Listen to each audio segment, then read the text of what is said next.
Well, I want to welcome all of you who are on the webinar making a first-rate impression on your first-time guests. My name is Tim Cole, and I'm the Executive Director of Waypoint Church Partners. And joining me tonight is Dave Heilman, the Associate Director of Waypoint, our former director for more than 10 years, and now living in Raleigh, North Carolina, serving our churches all across North Carolina and even back here in Virginia. And we're really glad that he's going to be sharing tonight a ton of wisdom that he's gained about helping churches make a significant impact in the outreach of their church through keeping the guests they have by the first impression that they make on their first-time guests. And the depth of wisdom that he has is immense.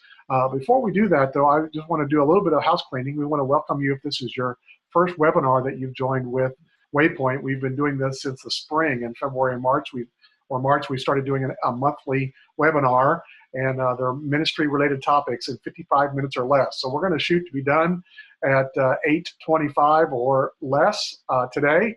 So we're going to dive right in. But before we do that, I want to, first of all, thank our ministry partner, Mid-Atlantic Christian University, who, where'd I go? Just killed myself there.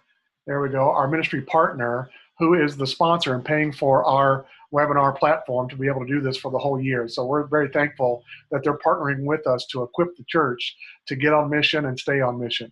And so we're very thankful to them. I also want to tell you just very quickly that those of you who are supporting Waypoint, that this is an exciting time for us. We are planting 6 new churches this year. 5 of them have already started, 2 in the last 3 weeks. And we've got churches all over the Mid-Atlantic region thanks to the partnership that we have with more than 120 churches around the region. And so I want to thank you for that. We got one more church that starts in Knightdale, North Carolina, east of Raleigh in October, coming up in about a month. And so thank you again for your partnership with that. And so so we are going to dive right in, but I want to let you know a little bit about the interface that you're in. Dave is going to be presenting in just a moment. But there's a couple of tabs that I want to tell you about that make this a little more interactive. One of them is a question and answer button you'll see at the bottom of your screen, Q&A, and that allows you to type in questions that you have for Dave along the way. And it's really important, if you think of a question, go ahead and type it in as soon as you think about it so that you don't forget it for later. And they get put into a queue that we can see so that at the end of the session, we have some time allotted, hopefully, that we can answer many, if not all, of the questions. And so there's a Q&A button that you can click, type it out, and then I'll come back at the end and ask Dave the questions.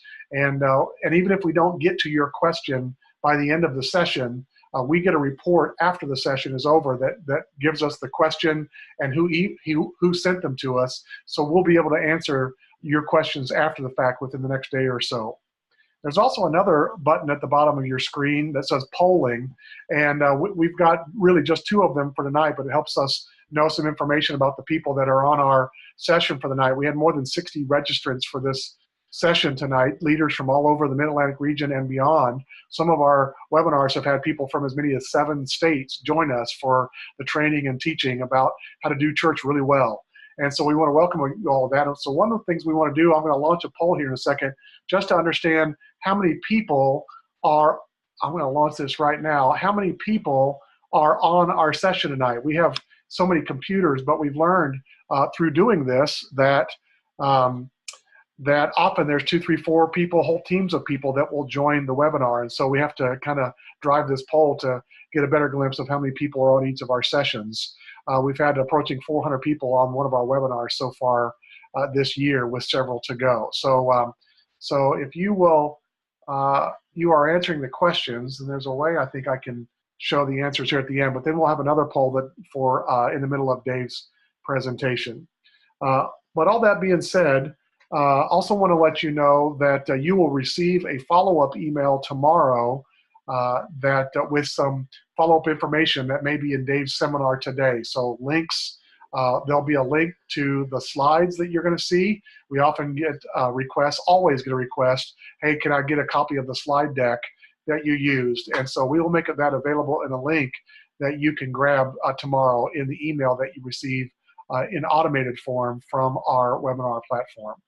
But all that being said, I'm going to end this poll for now and then hand the baton off to Dave, and then I am going to play the slide mover as he speaks. There we go. So I'm going to kill that. And then I want to welcome Dave from Raleigh, North Carolina.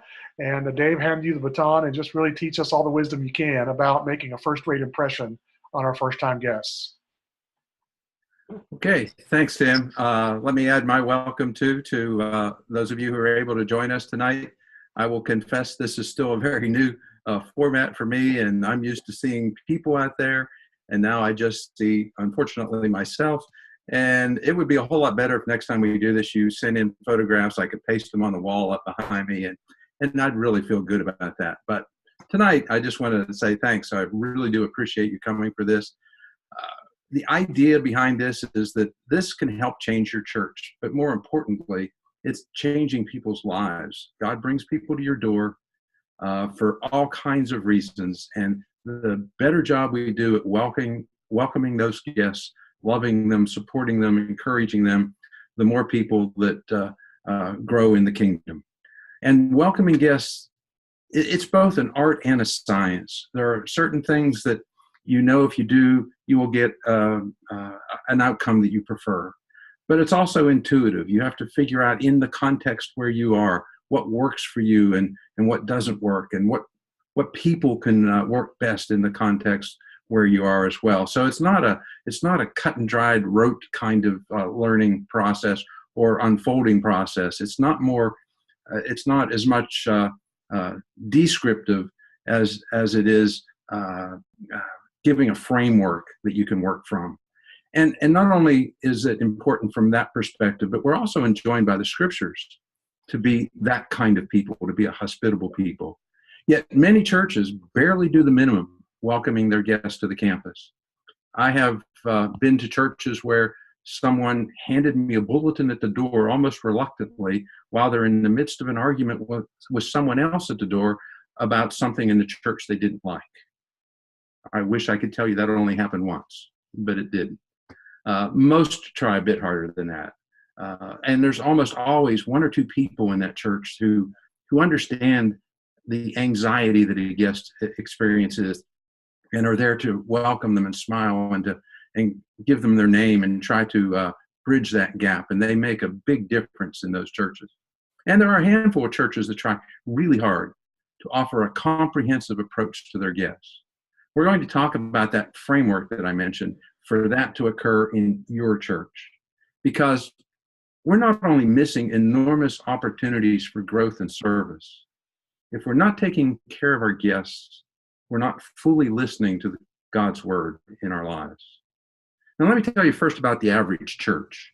An average is not the best gauge, but it's all we really have here. But before I give you the number, Tim's got a poll for you. Let's see. I think he's got that up already. Yeah, I'm going to pull it up here. Come on. There we go. Launch this poll. There you go. So what we're looking here is how many guests out of 100 guests who come to your church over whatever time that takes will return for a second visit in the average church. And average obviously means there are churches who are worse than this. There are churches who are better than this.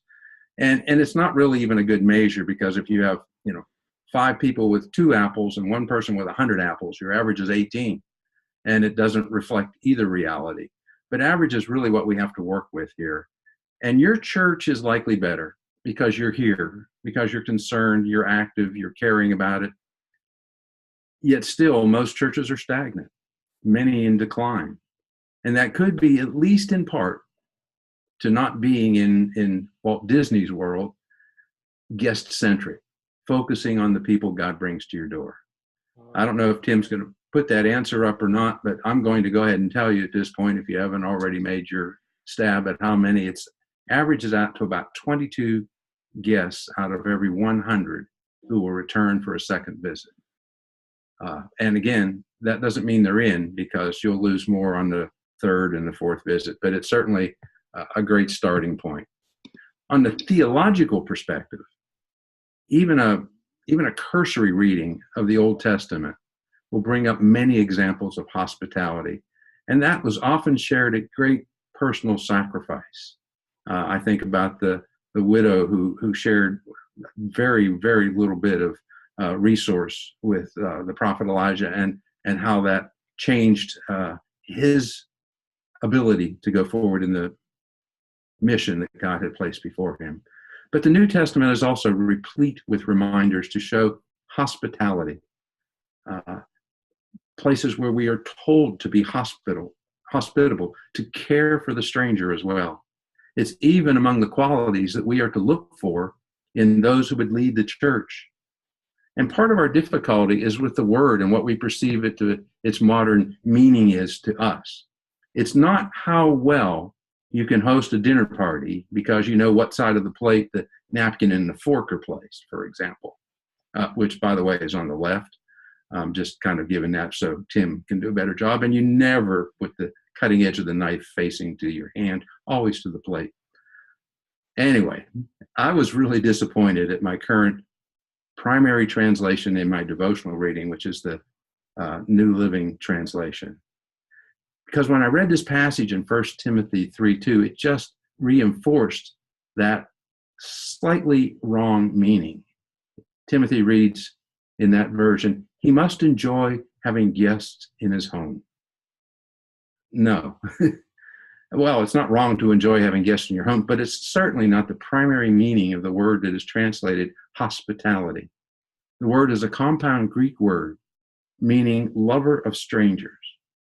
Whether a guest in our home or not, we are to so care for the people we encounter that we can love them like Christ loves them. Loving the strangers is vastly more complex a concept than being the good host at a dinner party. We must care for those we do not know, and by definition, the first-time guest in your building is either largely or completely a stranger to the rest of the folks who are gathered there, and he or she needs to be loved. Here's the essence of good guest service. You are God's grace to those you meet. How they experience God if they're coming from a no Christian understanding background, how they experience you is what they think of God. You're God's grace, so you have to show how you love them. How do you show grace and mercy? How do you demonstrate kindness? How do you avoid being judgmental? How can you welcome them with genuine warmth and sincerity? Because they can spot false smiles and kind of fake conversation at a long distance. And all of that starts long before someone arrives at your door. It starts before time for service on Sunday morning. Your praise team, if you have a group like that, has probably practiced during the week. They have practiced their instruments. They have got a set list that they're going to work from. They come in the morning to make sure all the sound is right. Your minister has written and practiced a sermon. Your tech team has prepared slides and worked on the sound adjustment. Your teachers and your nursery workers have prepared to engage children during that day. Even the person who put the bulletin together has thought about what is it we want to convey this week? What important announcements need to be known? And yet somehow we expect that intricate interaction of a guest who is processing through a place where they have never been, with a couple of hundred people who all know exactly what they're doing, and somehow we think that will magically flow smoothly from the street or the sidewalk to a seat and back out again. That's a foolish hope. Letting them work themselves through that is the opposite of hospitality. And that's why, at least in part, only a handful return to try a second time. Churches need to have a practiced, comprehensive guest service process. And by that I mean you have to know what your job is, how to do your job. It has to encompass everything from the people pulling off the street onto your parking lot, to what they saw before they came with your sign and your web page, to how they find their way into the entrance, to where they find the restrooms or the coffee or the children's area, to how they find a seat in the worship area and beyond. And to do that, you have to have someone in charge. To do that, it will require a guest service coordinator who will champion this task all the way through the process. It requires trained guest service team leaders whose primary concern here is for the guest's experience. It will require guest service people who are dedicated to their task of providing really great guest service. Folks, we need to raise the bar. We need to raise the bar on what we expect and what we offer, what we expect from the folks who are interacting with our guests, and what our guests should receive from the church that is out there to love them into the kingdom. And that requires not just dedication, but funding, planning, training, evaluation, and consistency. Consistency to show grace and kindness week after week to person after person. And it also means your best people should aspire to these tasks. I was in a meeting one time, and the leaders were discussing a man we're going to call Bob.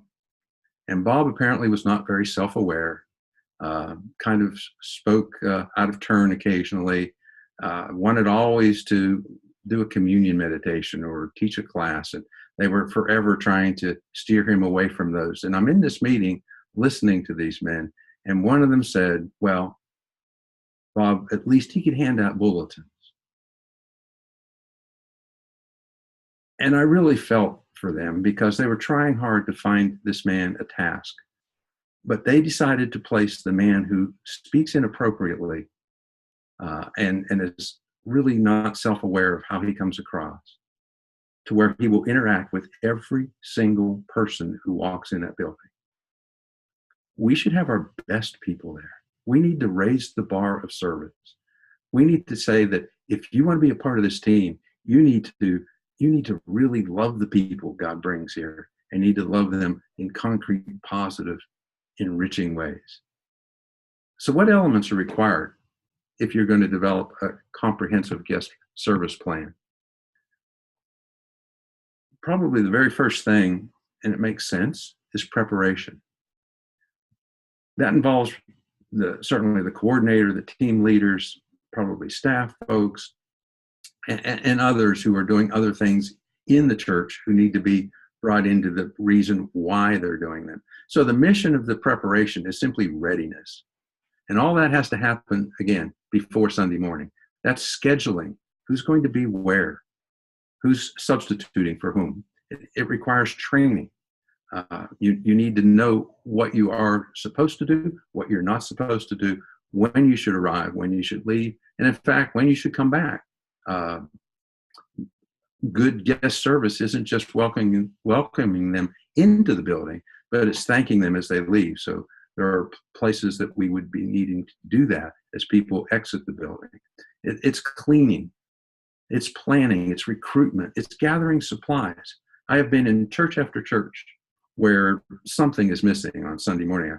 I get a cup of coffee and I say, well, I don't have a lid. Well, we ran out of lids.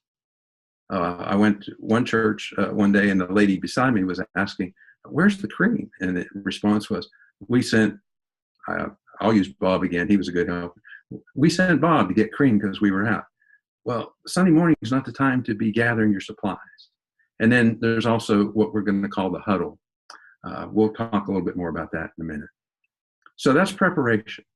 And you need to get preparation thoroughly accomplished in your church. Then we have an arrival group. The mission of the arrival group is a smooth transition. We want people to be able to find a place to park, to know exactly where they're to walk to enter the building, and to have someone open the doors and welcome them into the church. And that requires two teams. Some folks call it a parking lot team or a parking team. I don't like that because probably the last job is parking cars. So I call it the first smile team. That's what they're there for, to welcome people, to smile, to wave, certainly to help if there's an issue. Safety is an important concern. Watching children as they walk between cars, a lot of things that are really important. And in fact, on inclement weather, you can have umbrellas. You've taken care of ice on the steps. You watch for people who might have a temporary special need. and don't really qualify for handicap parking, but you can move them closer to the building. So there's a lot that First Smile team can do. And then you have a welcome team. And their job is not to do anything more than to open the door and say, we're really glad you're here, in their own language, in their own way. I've been where folks were very proactive and had a boomy voice and were smiling and waving at you 20 feet from the doors, and others that were just right there and shake your hand and we're thrilled you're here. It's not the important thing of how that is done, but that it's accomplished smoothly and people are just welcomed right in. After the arrival, we have another group, which I call the engagement group, and they have a mission. And the mission of the engagement group is a friendly assistance, and specifically conversation. Don't miss that second one, conversation. So that has three basic components. One is, for lack of a better word, and I should have had Tim come up with a better word poll, a guest spotter. This is someone that you post 10, 15 feet inside your doors, usually with a lanyard that says, how can I help, or ask me a question or something like that. But they're to be proactive, not just be passive and wait for folks to wander by them looking. You can train folks to really quickly recognize people who have not been in your building before. They have kind of a walk in 10 feet, stop, stare, look around, find the sign. And that person approaches them and gives their name, said, hey, I'm here to help. What can I do for you? How can I help you today? They provide guidance and direction from that point. Do they need to be directed to the children's area, the information desk, wherever? Then you have, in most churches at least, a cafe team. The idea here is that coffee and tea, and whether you have donuts or some snack, help break down social barriers, give people something to do with their hands. It gives a good place to interact. But it shouldn't be self-service. Most places you just kind of go over and fill your own cup, push the little lever and fill it up. There might be someone there filling coffees or bringing more sugars in or something. But we think that really works best if you turn those coffee pots around and that you offer the coffee. Can I fix you a cup of coffee? So while you're doing that, you have the opportunity to engage in conversation. Every single person that comes there, you get 10, 15, 20 seconds with them. And when you meet somebody that you don't know before, that's a great opportunity to share your name, welcome them to the church, direct them to the next place that they need information for. And that might be the third part of the team, and that's this answer desk or information desk or connection point or whatever you happen to call it. And it is there for people to go and seek information. How do I find this? How do I sign up for that? Where do I take my children? What do you do for fill in the blank? There's tons of things that are asked. There are many ways that people are engaged there, but it's designed to create an opportunity for conversation and help. How can we help you? How can we direct you? How can we encourage you? And that encouragement is a very important part, because very often people are a little bit timid. They're there for the first time and they have a couple of children. They're not sure whether to take the kids to the children's area, to the church, what to do if the kids cry. Those people there can really make that an easier transition. They can help them to understand that there's great support in the nursery, that people are trained, that we have a check-in system, that we have whatever. So think about it in terms of how do you answer the questions or the anxieties that your guests are experiencing, more than how can we just give them some information. So that whole team is designed to be able not just to encourage people, but engaging them with the conversation.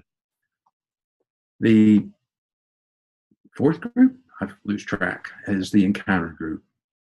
They have a mission, and that is to provide a friendly atmosphere, provide assistance and proactive support again, but this time at the worship center, wherever that might be in your church. You need at the doors or multiple doors to your worship area, both ushers and a greeting team.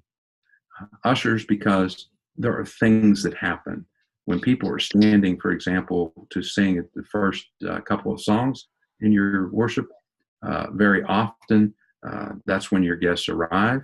It's dark. And when people are standing, even if it's only 2/3 full, it's very hard to find a seat.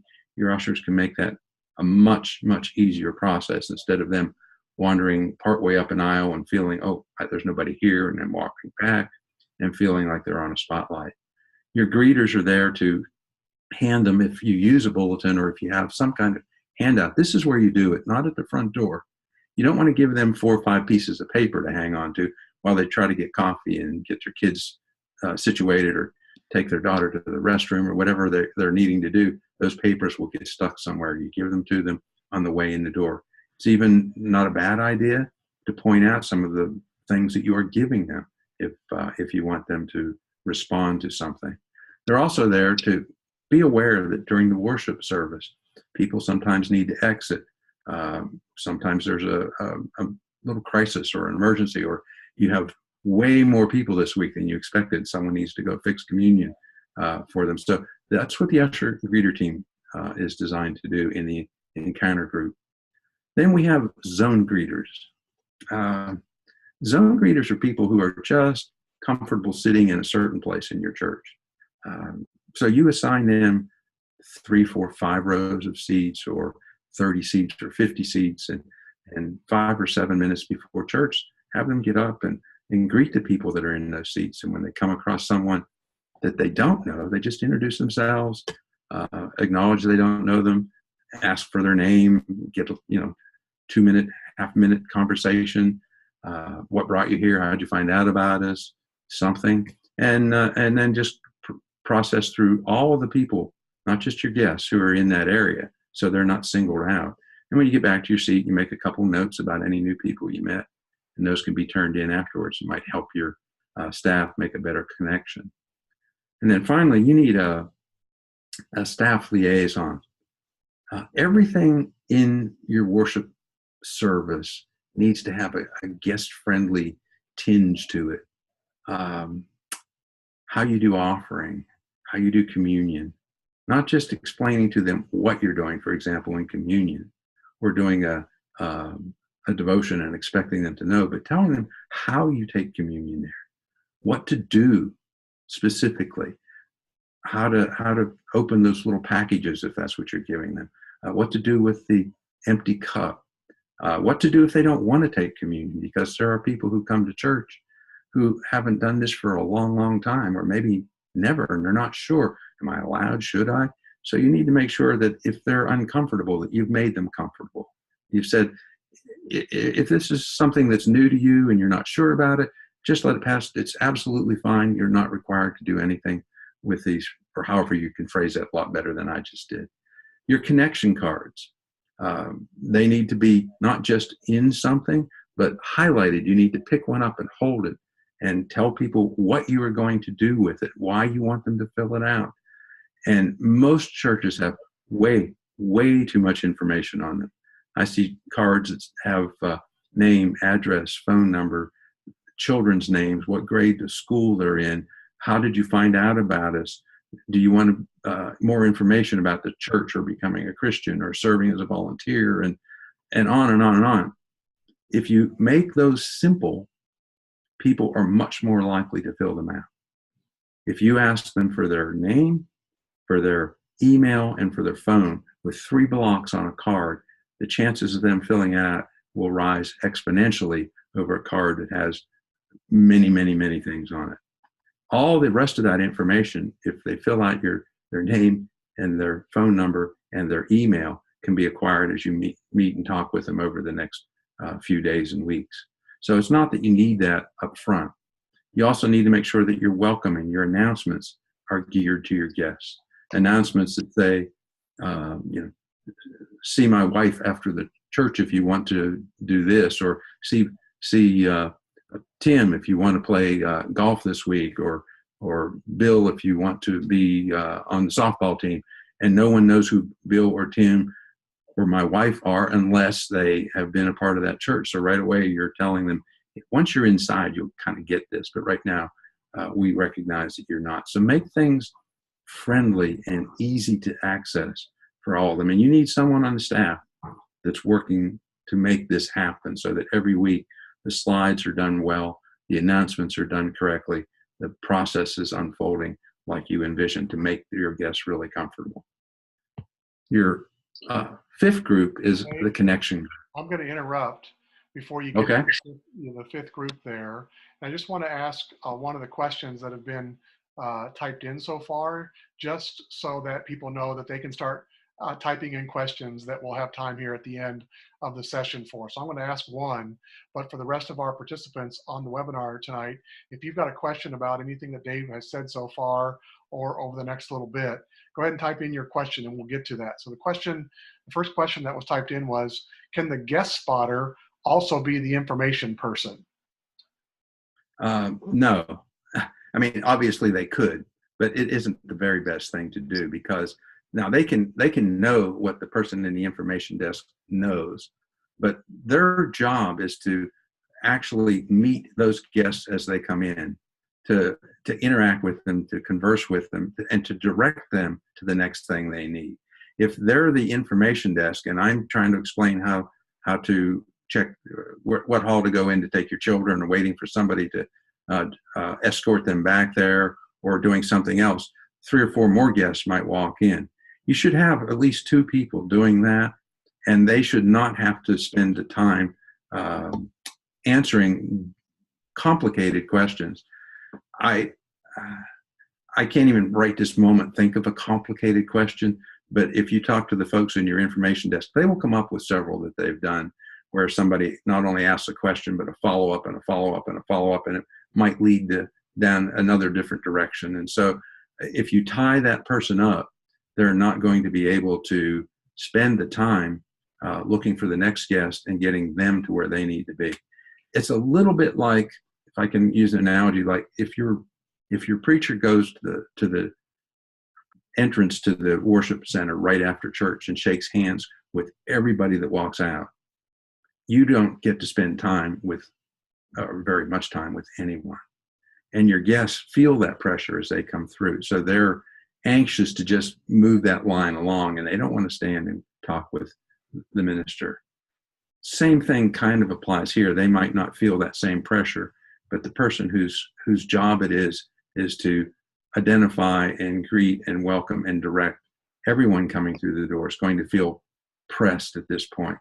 So 2 people doing that job and a couple people at the information desk, or 1 person at the information desk, people are much more willing to wait in a queue there for the appropriate time, or maybe their questions answered as the other person is being answered, because many of the questions are similar, I think is a better way to handle it. If you only have 1 person, I guess then at that point, you would make the person who is identifying your new guest coming into the building as also your information desk, but it's certainly not the ideal way to go. All right. Well, we're going to jump back into your 5th point here, the connection group. But if anybody else has any more questions they'd like to pose about this whole team from the parking lot all the way to the auditorium and back, please set a question. I would say, repeat what Davis said, is I'd like that person to be midway between the front door and the auditorium door. And often your information desk is not in that path. It's over against some other wall. And so I want my catcher, is what I call them, or Dave calls them a spotter, that you draw a line between your front door and your auditorium door. And that's where you want them stationed to be able to watch people as they enter. All right, Dave, keep going. I'll get to this. Sure. All right. There we go. Thanks for the question too. I appreciate that. You never know when you're in the middle of these things if you're being clear or not. Try very hard, but I really do appreciate the questions.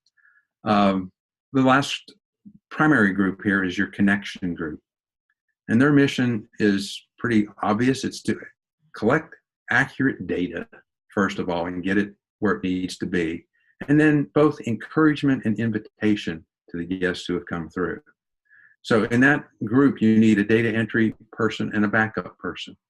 Sometimes that's the church administrator. Sometimes it's a volunteer. But they need to be able to come in on Monday morning first thing. Please catch that. On Monday morning first thing. You can't have somebody come in on Thursday to go through your guest cards and get information to them. It goes very stale very quickly. I would make sure that those invitations are done the very first thing on Monday morning. Now, there are churches that even do it on Sunday evening. And if that's what your volunteer wants to do, certainly that's fine. But you definitely don't want to wait too late in the week. I read somewhere once that a phone call made on Thursday was the same as not making a phone call. It had the same impact. But a phone call made on Monday was much, much, much better than, say, on Tuesday. By Thursday, it didn't even matter. So get that person there on Monday morning to get the names in and to get the appropriate things in the system moving forward. And that's not just moving that person's name that you just met this particular Sunday, but the person who was there the Sunday previously that you've identified as coming this Sunday needs to be moved forward in your database as well, because different responses should go to your first-time guest, your second-time guest, and your third-time guest. Different responses, different invitations, different emphasis as you go through this. It's not, here's what works for everybody. So you have to come up with a way to accurately evaluate the people you're putting in your database, not just as names, but who are they? What's their background? Are they retired and just moved to the area? Are they 20-somethings who have 2 new babies? Where are they, and how can you move the church to address their specific needs? So the data entry is a lot more than just typing in stuff. It is moving things appropriately across the system. And then you have a follow-up team. That might be done on Sunday, might be done on Monday or Monday night. It would depend. Sometimes it's a gift that people are receiving when they turn in their connection card. It is, but it always should be cards or notes sent out to the people who have attended. Here's a couple of hints. One, do not ever use labels, hand address them. If you want people to read them, you need to hand address them. And again, write them by hand inside. If your handwriting is as bad as mine, it might take you 2 or 3 to get one that's legible, but it's worth it. It really makes a big difference. I've learned to print because people can read it better, but that makes a huge difference. They need an invitation to something. It can be included in it, or it can be a separate one. But many times we don't even think to make sure that they're invited to church next Sunday, or to the class on introduction to my church that occurs in 3 weeks, or to the picnic that you're having next Sunday afternoon. So all those things need to be thought through in an invitation goes. So you get whatever response you plan for your guests, that goes out, a card or a letter goes out. I really recommend that you do those first-time guests with postcards. They're short, they're easier to write, they're less expensive. You're sending many of those, and they're just as effective as a letter, sometimes a little more so. And then invitation to some next event, including church the following Sunday. And then you need a prayer team. Shouldn't really have to talk about this. You need to have some group of people who take those cards and pray for the individuals who have made it to your building, regardless of the obstacles that were in their way. And for many people, there's a lot of obstacles. It takes some measure of determination, if you're not already a church member, to park in this lot and cross the lot and walk up 15 steps and go through these big wooden doors, not knowing what's inside there. And we need to pray for them. Something more than what they think drove them to this. I believe God brings guests to our building. And I believe God brings more guests if we are doing a really good job of ascertaining where they are spiritually, loving them in ways that are appropriate for their situation, and helping them to find their next step on the way on this journey towards God. So you need to have people praying for them. I think your staff needs to pray for them. I think most of the people in your whole team need to pray for them. But you also need a dedicated group. It doesn't have to be large. Prayer is not dependent on the number of people we put into it, but it is dependent on being faithful and consistent and aware. So that team of 3 or 4 or 6 individuals need to take those cards and make that a prayer for those people a serious matter every single week.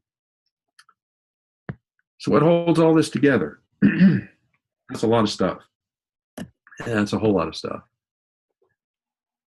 Well, one thing that definitely makes this work is the achievement of your mission.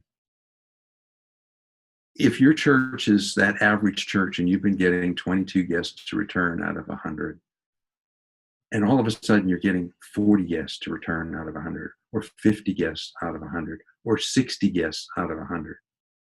If your church has been baptizing 3 or 5 people a year who were not raised in your church as children come of age, and next month you baptize 7 who came as first-time guests, you don't really have to do a whole lot else to convince your team that this is worth it.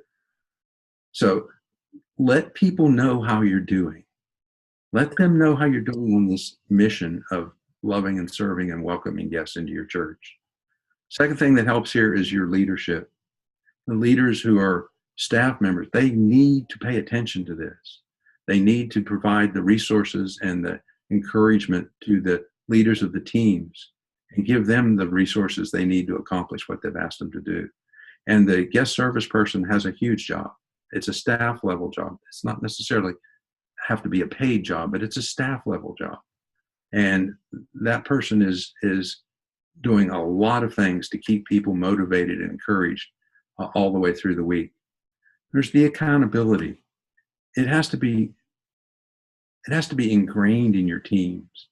If you can't be there in the parking lot next Sunday, you've already planned who is going to be able to fill in for you. And you've communicated that to the person who's in charge that week, so they know what's going on and who's coming and when they're to come. And that person who's been given that information can send an email or a phone call to that person and say, hey, just a reminder, we're glad you're coming. We need you there by 9:30. If you can come in early, we'll explain to you exactly what you're doing and how to do it. And you got to keep people accountable every week for what they've said they're going to do. Fourth thing is make it fun. My goodness. We do so many things in the church and seem like we do them because they have to be done. This can be a lot of fun. This is energetic. It is engaging. I've seen the teams in the parking lot do trivia contests with people and wear silly hats. And you can do a lot of things to make every one of these components fun and challenging. Don't allow this to be, it's okay if you are 15 minutes late. It's okay if you're in the parking lot but not really looking at the cars coming in. It's okay if the 3 of you who are supposed to be at the door are talking about what you're going to do for dinner and didn't see 4 or 5 people come in. It's not okay. Got to do a really good job. And finally, the huddle. The huddle is an in-person meeting, about 30, 35 minutes. You have to figure it in your culture before the service starts. So if you have a church starting at 10 o'clock, 9:30, 9:25, your group, your whole group, the people in the parking lot, the people at the door, the people in the information desk, the cafe people, the folks in the worship area, they're meeting in a circle. You just stand and you just say, okay, here's what's going on this week. Here are the 4 guests we had last Sunday. Review their names because they may be back, and maybe even the Sunday before. Here's who's preaching. Here's the topic. Here's one announcement that you need to know, that if you meet a guest, it's great to invite them to. Here's who is at the nursery this week. So you don't have to give an anonymous, yeah, there's someone down there, but you can talk about Mary and Sally and how much they love the kids and what a good job they do. You review any issues that have occurred or any changes that are happening so that people are prepared for them. And you pray. Pray for the guests who haven't even come that morning. Let me tell you one thing before I'm supposed to be done here in a minute and a half ago. if you give this your attention, if you give it the place that it really deserves to welcome your unchurched, perhaps even non-Christians, into your church building, and to do so in a way that provides enormous encouragement to them to come back and to come back and to come back, you will make a difference in your church, in the kingdom. You're making a difference in people's lives that will last for eternity. We have worked with churches in both cities and small towns and in rural communities who have seen growth, significant growth. We've had a church go from decades at 120 to over 500 people. And they had lots of good things going on. We're not certainly claiming credit. And God's Spirit brings all of this into some kind of gel. We understand that. But they concentrated for 3 or 4 years on making their guest services an A1 experience, and it paid off. Worked with a church in a small town that had similar numbers. They started perhaps a little higher, but their numbers now are even higher than that. We've worked with a church that was 70, 75 people, which is a very challenging environment, and they put together enough that they're now over 100 people, and they're doing it by loving their guests one at a time. You can make a difference. You can make a huge difference. We'd love to help. Tim? All right, Dave, thanks. We've got a few questions here that we can dive into before we close up. Let me answer one that I think is really easy. I'll take the underhanded softball pitch, and then I'll give you maybe the tougher one. One of our participants said that they hand out welcome bags at their church, and is it better to hand it out before or after the service? And my reply to that would be after the service. Before the service, they're going to grab it because they want to get in and get a seat and get acclimated to the worship service. I see the welcome bags as an opportunity to have a 1 or 2 minute conversation with a guest. Because of the fact that they're coming to get a welcome bag, they are self-identifying themselves as a guest. And for me to ask their name, how long they've lived in the area, what brought them to church today, that's my sweet spot of a question for every guest I've ever met. I learned this a long time, is to ask, so what brought you to church today? Because they'll say my car, or looking for a church, but sometimes they'll say, I'm going through a rough divorce right now and I need a place to find Christian community. And by just saying what brought you to church today can open up some tremendous doors. So after the church service, they're not as much as a rush, and they'll pause and have a couple minute conversation with you where you can get a lot of real meaningful information to connect with them really well. Now, when Dave talks about preparation, is you've got to have a system by which you can communicate that information to somebody, that you've prepared for that in one way or another, that if your information table person hears that and they're the only person that hears that, it doesn't help you assimilate them when they come back a second time and a third time. And so you're taking notes and then handing that off to someone on your data team. So hopefully that's what Dave would say. Here's another question here, Dave. Let's see, got to move up to the one. Do you have any suggestion for best practices regarding a welcome area? As a welcome desk versus round high top tables, a welcome sign, or a are you new here sign? What seems to be the best practice for what churches are doing now to identify, here's a place you can go if you're new? I don't know that there is a best place. Churches, some of them have built very nice desks in the side or in the center, and people staff it from behind. I see places where they have kind of a high table or two, or a shelf where they have information, and they staff it from the front. I guess my preference would be that the folks are out where they can engage more easily, but have ready access to the information that they might need. The idea here is that you can have a really clever name for whatever you're calling this thing, but if you obscure it too much, it's not really helping you. So you need to make sure that they know this is where they come for information, or this is where they come for direction, or having questions answered. So whatever you call it, just make it very clear. And some places have them separate from the welcome desk. Some places will have an information desk, And then over in another area, they're saying, if you're new here, stop by here as well, because the information desk might be used for people to sign up for small groups or a myriad of other opportunities as well. So you have to work it in your context. I don't know that anything works better than simply making sure everybody's ready, trained, prepared, and well-versed in what they're supposed to do, and that the signs are clear. And one quick thing, Tim is 100% right on the difference between people coming into your building and leaving. On the way in, they're anxious and unsure and uncertain, and they want to get things solved as quickly as possible. If it's been a good experience on the way out, they've got 10 minutes to talk to you, and they'll talk. And that's really when you want to engage them. Okay? Dave highlighted this early on, but very rarely do churches think of the way out as part of the guest services team's responsibilities. They only think of the 10 minutes before church or in the 10 minutes as church gets started, for 20 minutes. But what an opportunity for the 10 minutes after church if you include it as part of your comprehensive plan, because they're not so anxious about all the questions they haven't had answered yet.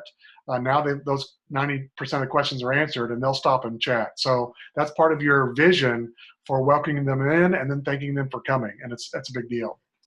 Well, we've just got a couple minutes. We've got 2 or 3 more questions that we will answer offline after the fact. And so you should receive an answer within the next day for your questions. But thank you for the questions that have been raised. And there will be a follow-up email, like I said, that will give you the slide deck. We've also got an outline with some of the details of each of those roles that Dave described, those 5 teams, the encounter team, what were the 5 teams, Dave? The arrival group, the encounter group, the connection group, the engagement group, and what the mission of each group is. That'll be in the outline. And so, but what I want to say here as we close, first of all, thanks, Dave, for your time, not only for tonight, but for the literally years of time that you've put in trying to help churches really focus on welcoming their guests. The true essence of hospitality is loving strangers into the kingdom. And so thanks for your time with that. And I want to tell you, let me share this slide right here, is that one of the takeaways from this is we do, and by we, it's usually Dave, although other staff do it as well, training for your team at your church. We will come in on a Friday night or a Saturday morning or a Sunday afternoon and evening where we will do several hours of training that puts this whole thing in place for you and with you. And so that it becomes a major dynamic of what your church can do. And so if you would be interested in scheduling us to come in and train your team, we would love to serve your church in that way. We exist to help churches get on mission and stay on mission. And this is at the essence of what your church's mission is about, is loving people into the kingdom. And so if we could help your church with our Converge seminar training, we would love to do that. But as we wrap up, of course, again, I want to thank Mid-Atlantic University, our sponsor, for allowing us to do one of these webinars every week. We're glad that they're a regional partner of ours here in the Mid-Atlantic. And I also want to tell you right now about our next webinar that's coming up in a month. It's on Tuesday, October 24th, 8 p.m. It's with Gary Johnson from the E2 Effective Elders team. And so it is for the elders at your church. And so if you're not an elder, we hope that you would get your elders, the whole team, to join this webinar. When we provided an elder webinar about 6 months ago, it was by far the largest attended webinar that we've had. And we had whole teams of 6, 8, 10, 12 guys in an eldership that joined the webinar. And so that's coming up in 1 month. There'll be a link to that webinar in the follow-up email that you receive tomorrow. There will also be links to that webinar in future promotional spots on email and Facebook that you can forward to your elders, inviting them to join that webinar. It's great training about thinking ahead. A lot of elder meetings that I've been a part of over the last 30 years are either thinking about today or last Sunday or thinking about 20 years ago, rather than where are we going as a church and how is the elder leadership team going to help the church get there. And Gary's going to talk about that. So it's a great opportunity for your elders to make a big stride in the way that they lead your church. So we hope you join us for that in 1 month, or at least your elders do. So thanks again for your time. The last thing I'll say is we provide these webinars free of charge. We're very glad to do that as part of the ministry of Waypoint does. The only thing I would say is to make an appeal to you. If your church does not currently support Waypoint as a ministry partner, we want to ask, would you consider doing that?